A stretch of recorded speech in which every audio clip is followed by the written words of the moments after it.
करेंगे।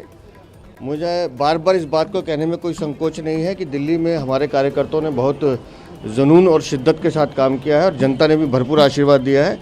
जनता को भ्रष्टाचार और विकास का मॉडल चुनना था, तो उन्होंने प्रधानमंत्री श्रीमान नरेंद्र मोदी के नेतृत्व को सलाम किया है और ये जीत हमारे राष्ट्रीय नेतृत्व की, माननीय प्रधानमंत्री के काम की जीत है होगी, जो मुझे ऐसा लगता है। निस्संदेह हम दिल्ली में डबल इंजन की सरकार बनाएंगे। सर, जितने बड़े नेता आम आदमी पार्टी के वो चुनाव हारते हुए नजर आ रहे हैं। केजरीवाल भी पीछे हैं, मनीष सिसोदिया भी पीछे हैं, आतिशी भी पीछे चल रही है। देखिए, हम सुबह से एक बात कह रहे हैं कि हमने दिल्ली का चुनाव दिल्ली के मुद्दों पर लड़ा है।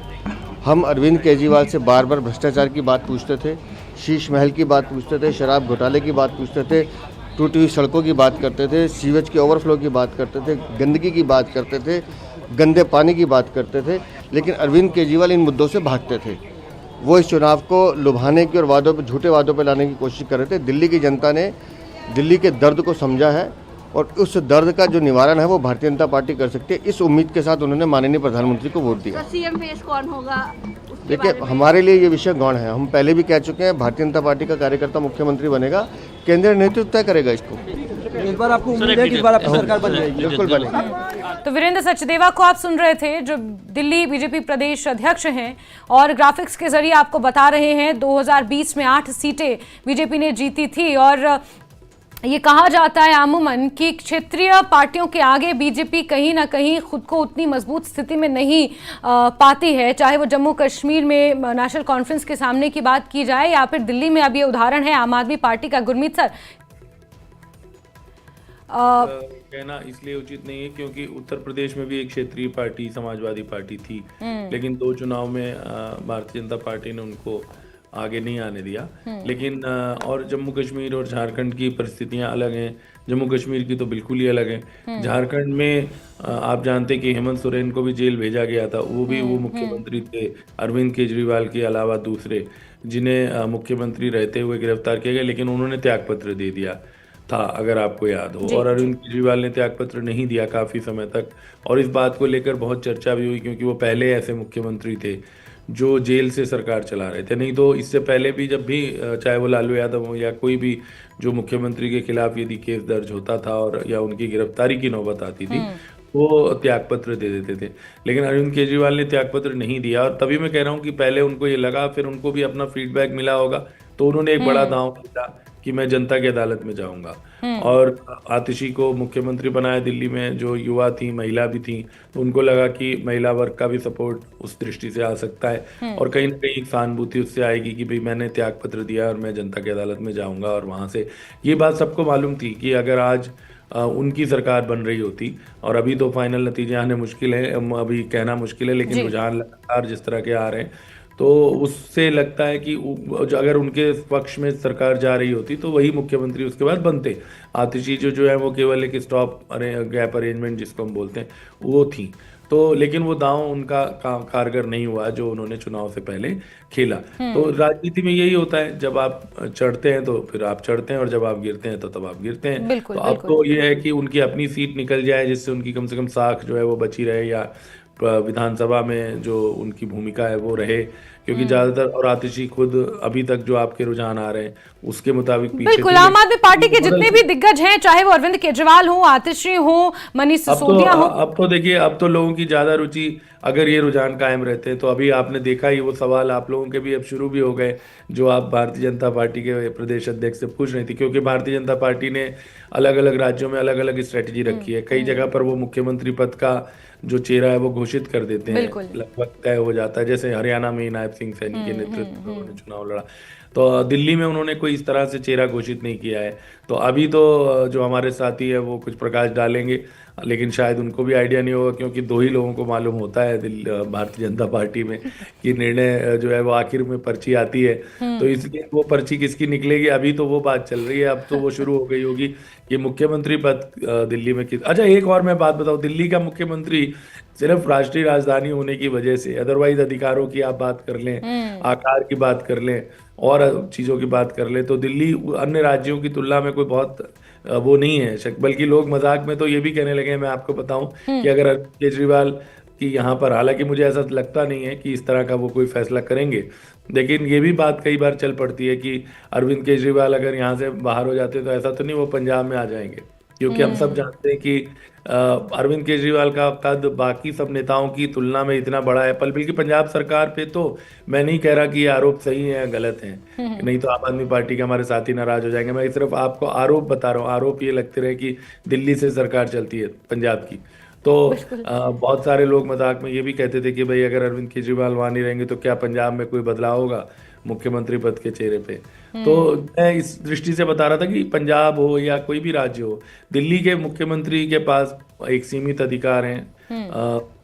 एलजी का आप जानते हैं वो, फिर भी क्योंकि राष्ट्रीय राजधानी है दिल्ली, जैसे आपने कहा हम लोग कह देते हैं कि जी दिल्ली की लड़ाई नहीं जीत पा रही बीजेपी, दिल्ली की किला नहीं जीत पा रही, दिल्ली का जो नहीं, लेकिन गुरमीत सर जिन अधिकारों की आपने बात कही ना, वो अधिकारों में जो डिस्पैरिटी है, मुझे ऐसा लगता है, हालांकि शायद ये कहना सही नहीं होगा, लेकिन वो अधिकारों की डिस्पैरिटी इसलिए भी है क्योंकि आम आदमी पार्टी है और एलजी वहां पर है। नहीं, मैं ये कह रहा हूँ जो हम लोग कहते हैं ना दिल्ली की लड़ाई, असल में जो लाल किले की जो हम जो एक अगर हम पुराने समय से जाएं, वो तो भारतीय जनता पार्टी या मोदी जी पहले ही उस पर काबिज हैं, वही झंडा फहरा रहे हैं लाल किले से। लेकिन क्योंकि दिल्ली में राज्य सरकार भी है, इसलिए जैसे मैंने पहले ही कहा कि वो भारतीय जनता पार्टी को लगातार वहां पर विफलता मिल रही थी इतनी बम्पर मेजोरिटी के बाद। लेकिन बात अगर अधिकारों की भी हो, मुख्यमंत्री के अधिकारों की, तो अगर जो रुझान आ रहे हैं और यही रुझान अगर नतीजों में तब्दील होते हैं तो फिर अधिकार मुख्यमंत्री के पास शायद थोड़े ज्यादा हो जाएंगे। ये हम बाद में इस पर चर्चा करेंगे। लेकिन नवीन जी, आम आदमी पार्टी को लेकर मेरे जहन में एक सवाल ये है कि जो प्रचार हुआ शीश महल,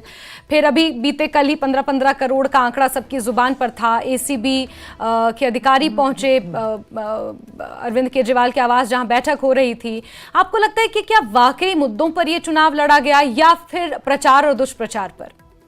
देखिए, पहले तो मैं आपने जिस उससे बात एंड करी कि अधिकार बढ़ जाएंगे, उस पर बाद में चर्चा करेंगे, तो मैं आपको विश्वास दिलाना चाहता हूं ऐसा मौका नहीं आने वाला है कि नहीं। मैंने इसलिए पहले कह दिया था कि अगर ये रुझान तब्दील होते हैं नतीजों में, मैंने पहले ही एक स्टैट्यूटरी वार्निंग दे दी थी। हाँ, तो वो जो उससे जो एक सेंस निकल के आ रही थी उस बात से, तो वैसा नहीं होने वाला है। दूसरी बात, देखिए, भारतीय जनता पार्टी ने भरपूर कोशिश करी आम आदमी पार्टी को खत्म करने की। भारतीय जनता पार्टी ने बेबुनियाद आरोप लगाकर, गलत और झूठे आरोप लगाकर जेल के अंदर रखा आम आदमी पार्टी को। और बार बार भारतीय जनता पार्टी क्या कहती थी, जमानत नहीं मिलती। वो जमानत मिली, उसके बाद कह रहे कि आरोप लगे।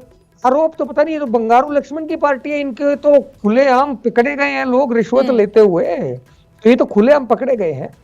तो आम आदमी पार्टी ने जो काम करे हैं, और इस इलेक्शन से ये भी सिद्ध हुआ है कि आम आदमी पार्टी भारतीय जनता पार्टी वालों को भी ट्रैक पे लेके आई है, उनको भी सिखाया कि काम की राजनीति करनी चाहिए। वो भी अब की बार कह रहे कि फ्री बिजली देंगे, ये कर देंगे, वो कर देंगे। दिल्ली के अंदर नड्डा जी ने जिस दिन अपना मैनिफेस्टो लॉन्च करा, नड्डा जी ने क्या कहा? नड्डा जी ने कहा कि हमारा तो ये मैनिफेस्टो है और आम आदमी पार्टी द्वारा चलाई गई सारी स्कीमों को हम कंटिन्यू करेंगे। मतलब क्या कह रहे हैं नड्डा जी? मतलब कह रहे हैं कि आम आदमी पार्टी द्वारा जो स्कीम चलाई जा रही थी वो सारी वैलिड थी, वो सारी जायज थी और कारगर थी, इसीलिए उन्होंने कहा कि हम इनको कंटिन्यू करेंगे। तो आम आदमी पार्टी ने सिखाया है इनको कि भाई काम की राजनीति ऐसे होती है। जब स्कूल बनाते हैं, देखिए कितनी अद्भुत बात है, आम आदमी पार्टी कहती है कि दिल्ली के सरकारी स्कूलों में पढ़े हुए बच्चे जेई और नीट का एग्जाम क्वालिफाई करते हैं 2112।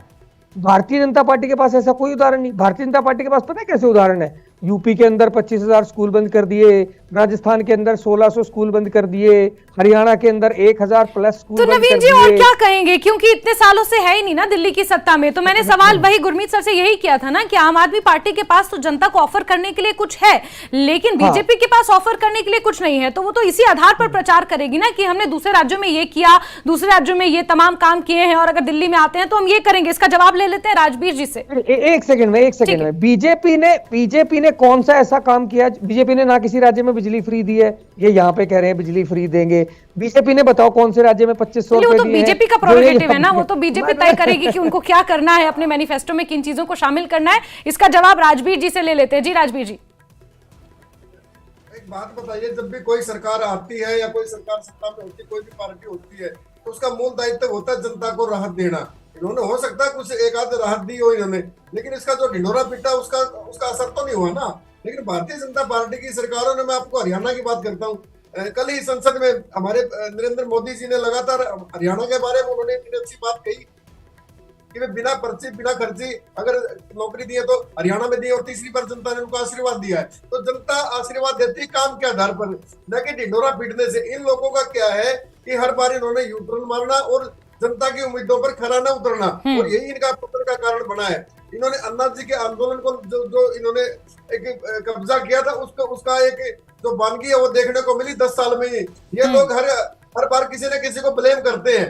अब कभी हरियाणा को, अभी पराली में के मामले में हरियाणा और पंजाब दोनों को करते थे ये। पंजाब में सरकार आ गई तो पंजाब का चैप्टर क्लोज कर दिया इन लोगों ने।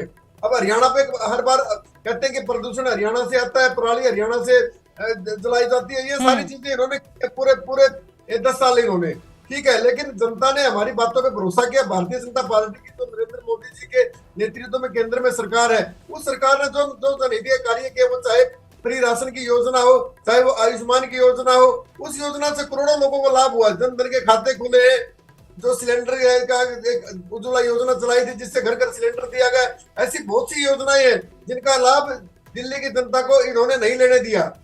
अरविंद केजरीवाल ने, हमने वही चीजें जनता को बताने का प्रयास किया।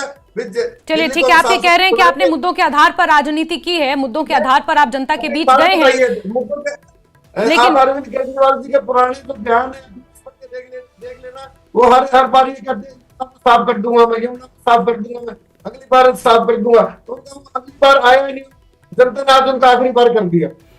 बिल्कुल, लेकिन बीजेपी अगर सत्ता में वापसी करती है, ये मैं सिर्फ इस आधार पर कह रही हूं क्योंकि जो रुझान आ रहे हैं, ये नतीजे अभी आने शुरू होंगे, नतीजों में ये रुझान तब्दील होंगे, उसके बाद ही पूरी तस्वीर स्पष्ट हो जाएगी। लेकिन अगर बीजेपी वाकई सत्ता में वापसी करती है 1998 के बाद, तो 21वीं सदी में दिल्ली में बीजेपी की पहली बार सरकार होगी। और लगातार इस चर्चा को हम यूं ही जारी रखेंगे। जो नतीजे आ रहे हैं, जो रुझान आ रहे हैं फिलहाल, वो इस वक्त आपके टीवी स्क्रीन पर है। बीजेपी 44 और आम आदमी पार्टी 25 पर अभी आगे चल रही है। और